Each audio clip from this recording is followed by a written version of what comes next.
This is the Global Podcast Network, where executives and professionals connect, share, and inspire. Stay tuned for the conversations that drive success.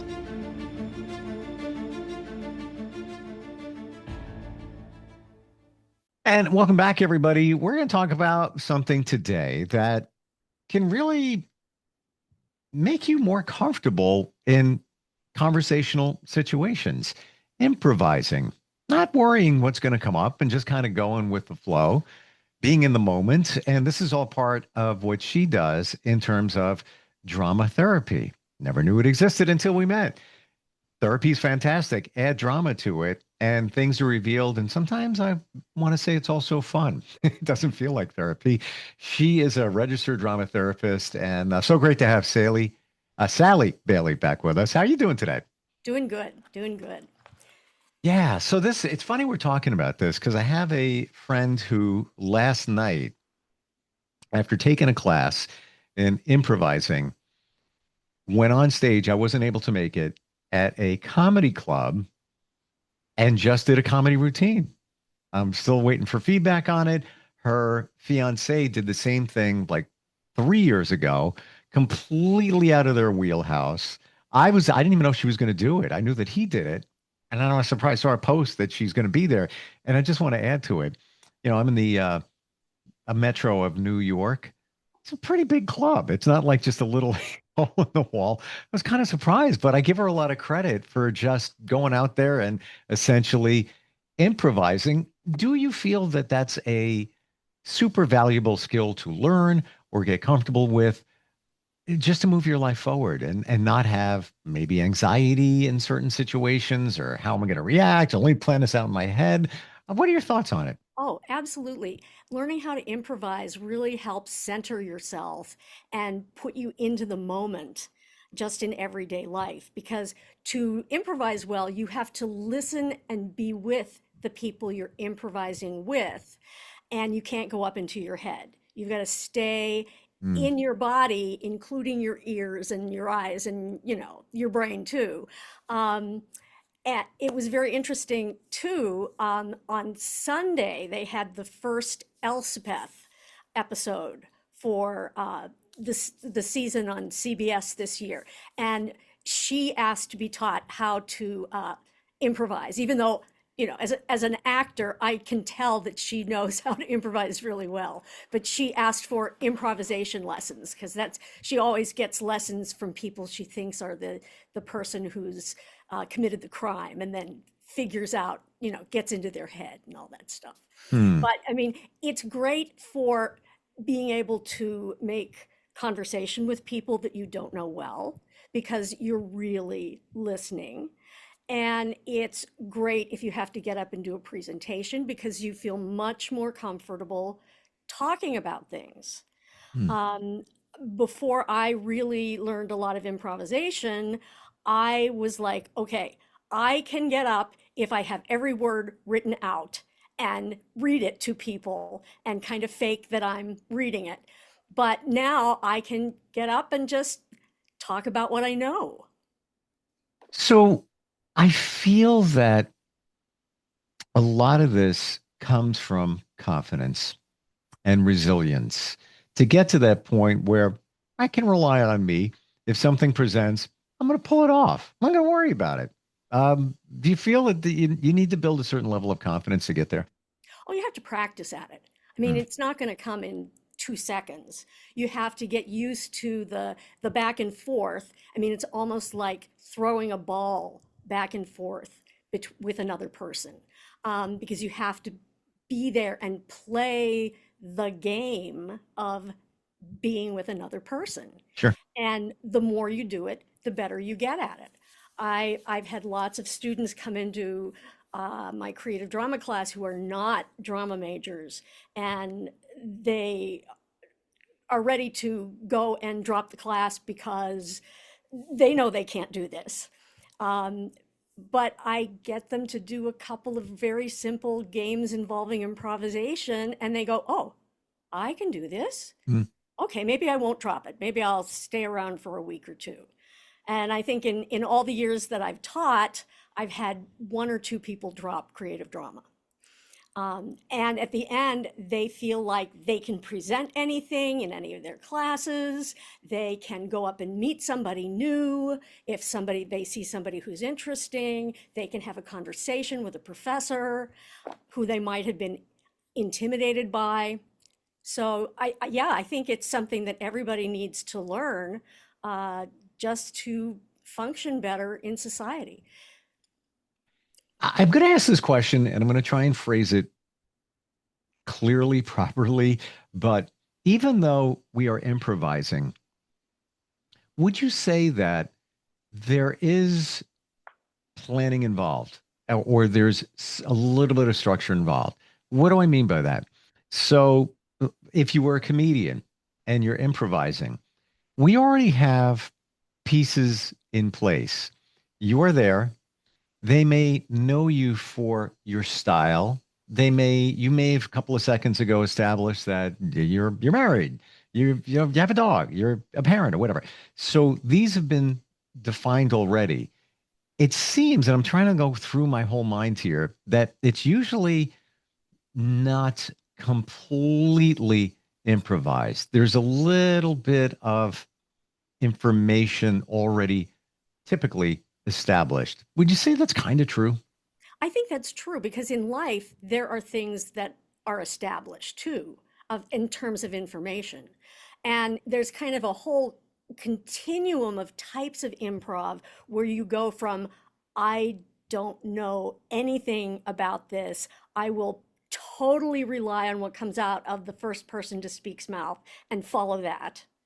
Or you can plan out the whole thing in advance of what happens in the scene, who are you, where are you, even come up with your scenery, there's the doors here so that you don't walk through the wall, and even practice it before you present it. And Hmm. it's not written down, but it's still improvised and it can change as you do it.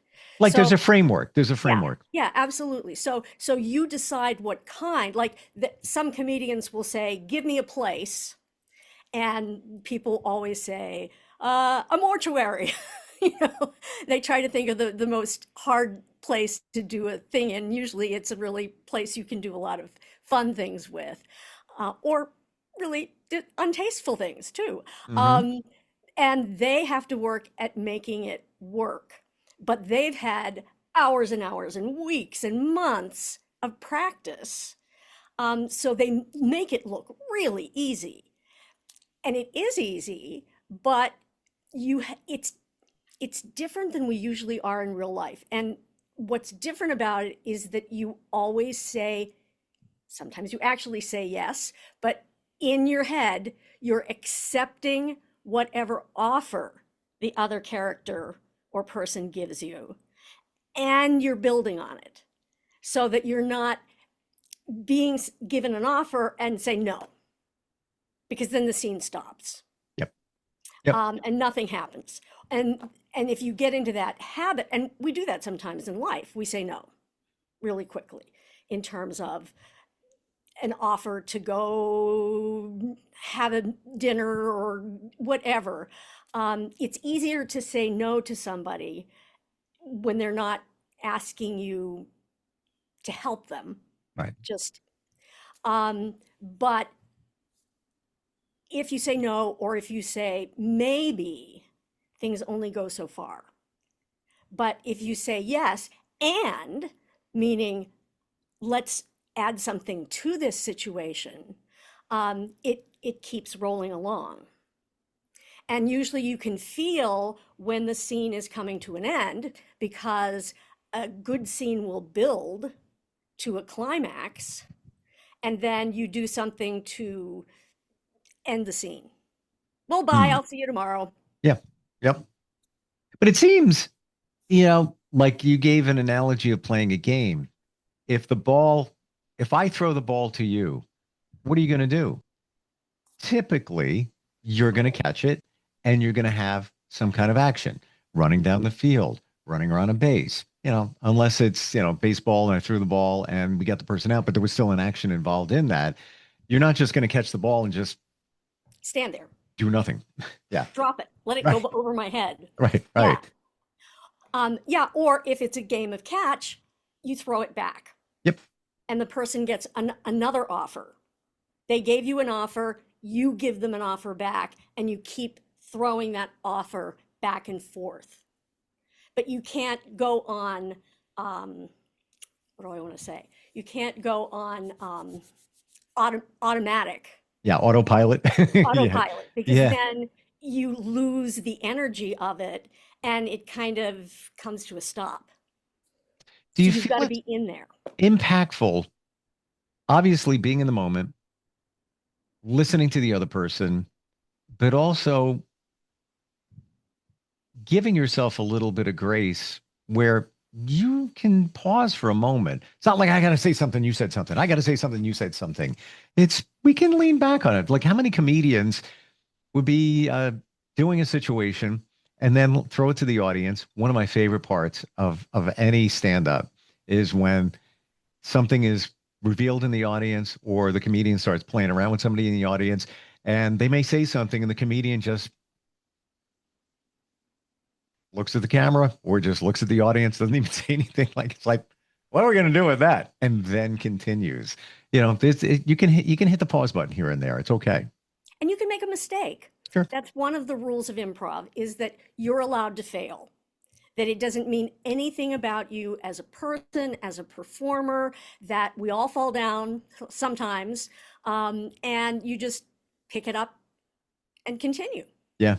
Yeah. And nobody says, you really left me alone in that scene if you pick it up and continue, which is life. Which is If you're life. going to be successful. Right. And you know what? When it's an improv situation, usually there's a lot of respect going on there. So, nobody's going to judge you. And it could be, well, I got nothing more. And we're moving on. Mhm. And that actually can be funny in some situations. Or maybe it's a choice is made and you go in a different direction, Mm, but that choice is an offer still wait, to the other person. That choice is not a no.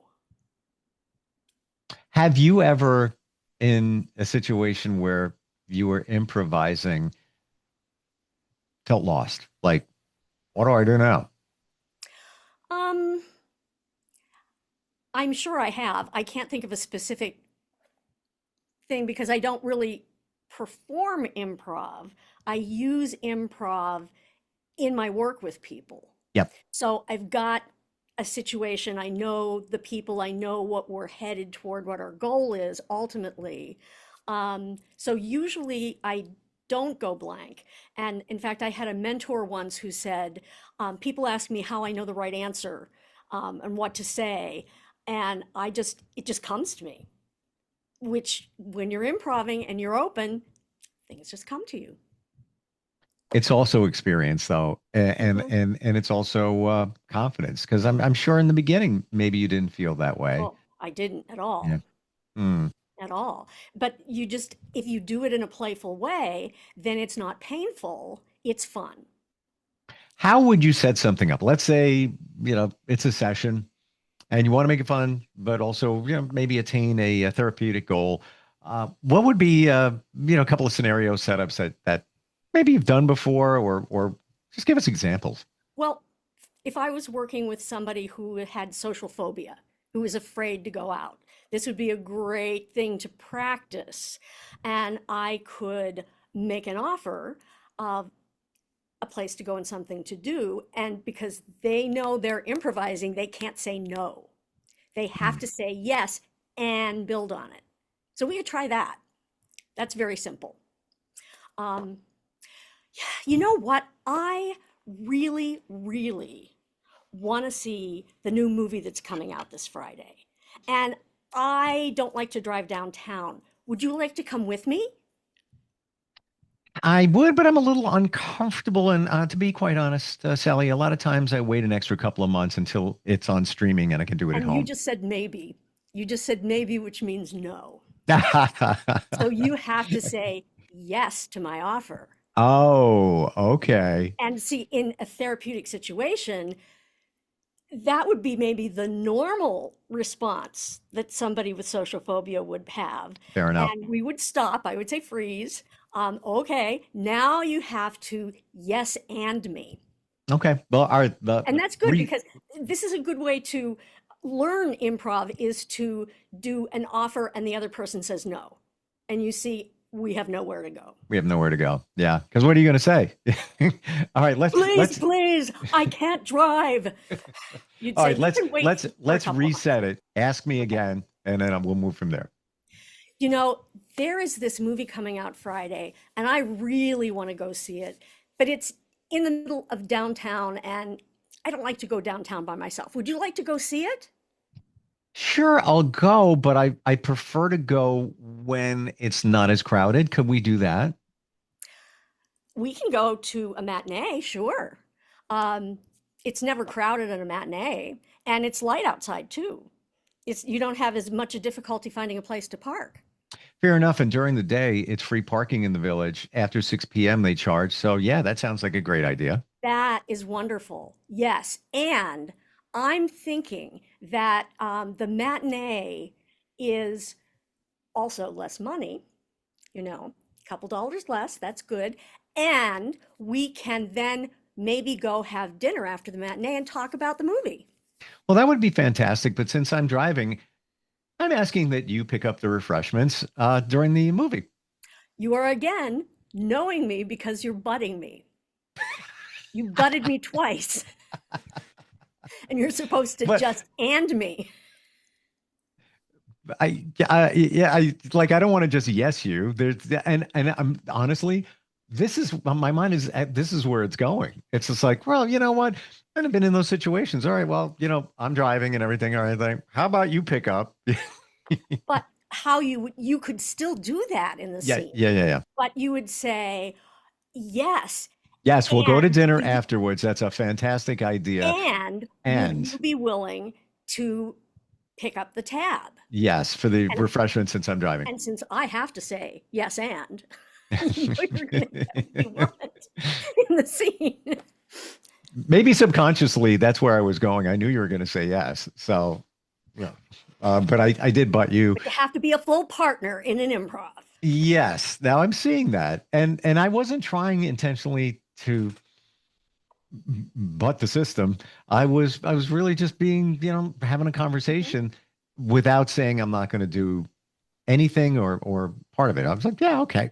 But hey, by the way, that kind of thing. Yeah. And as long as you say, and by the way, instead of but by the way, because whenever you say but, you kind of negate everything that came before it. 100%. And I broke one of my own rules. Yes. That's okay. Yeah. I mean, you discover things like this that, oh, maybe I do that in conversation. I don't do that as a broadcaster, but maybe I do that as conversation. And I'll just listen to myself next time I'm talking to somebody and see if I say but or see if I say and. So, I mean, just in learning improv, you learn all kinds of communication skills of how to connect with people because it's all about connection. And it's not about being funny necessarily. Sometimes it is funny, but mostly it's about learning how do I function the best with other people. Sure. And I have a list of things that I believe we shouldn't say or we should say differently. And number one on the list is but. And I picked that up from kids. Whenever you hear a kid talk, they don't but. They say ands. Yeah. I went to the ice cream store and they had 32 flavors and they had gummy worms for the top of the sundae. And it was just amazing. And I got 2 sundaes. There's always and. It's and, it's and. And I think that's they're anding fantastic. Themselves because they don't know how to connect with somebody else. But yeah, then later on, they learn how to but. And a but is equal to a no. And spot on what you said. When you say but, it negates what was said previously. You could say to somebody, that's a really great shirt you have on, but it doesn't really fit you as well as it could. Yeah. Yeah. And if you made that an and, that's a really great shirt you have on and it's a little snug. It's just a different way to present it. Yeah. Or and it's a little big. Hey, I'm a really good seamstress and I could make it fit you with Hmm. just like two seams. Yep. My favorite part of the improv thing, there's always a story that gets uncovered, typically. And I'm not talking just therapeutically, but I'm sure it presents in itself. And after years of like doing radio events, my favorite thing was just to play with people. Like Hmm. we'd be now, hey, I got a prize to give away. First person to show me, show it and win. First person to show me an ATM receipt, you'll win the prize. So when they show you the receipt, right? They like, let's make a deal from back in the day. When they show it to you, then kind of humorously, that's your balance. And then it goes into a story. Well, I had to take money out to do this, and it becomes a fun situation. But there's always something in the improv that a lot of times gets discovered, I believe. Oh, yeah, because in any situation, you can make up specifics for it because you've been in situations like that before. Sure. It's funny.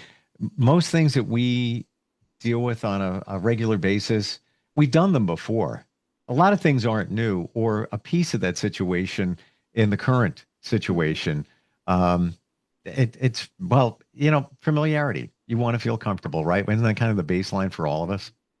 I think so. And also there are things that remind us of other things. Yes. So you can go with that and use that in the improv. It may have been something, it may even have been a choice that you had wish you had made in real life. Hmm. Yeah. Yeah. How do you decide whether when you're in a therapeutic session with someone or a group, oh, we're going to do improv today? How do you make that decision? Well, I don't actually have to make that decision most of the time because most drama therapy techniques involve improvisation.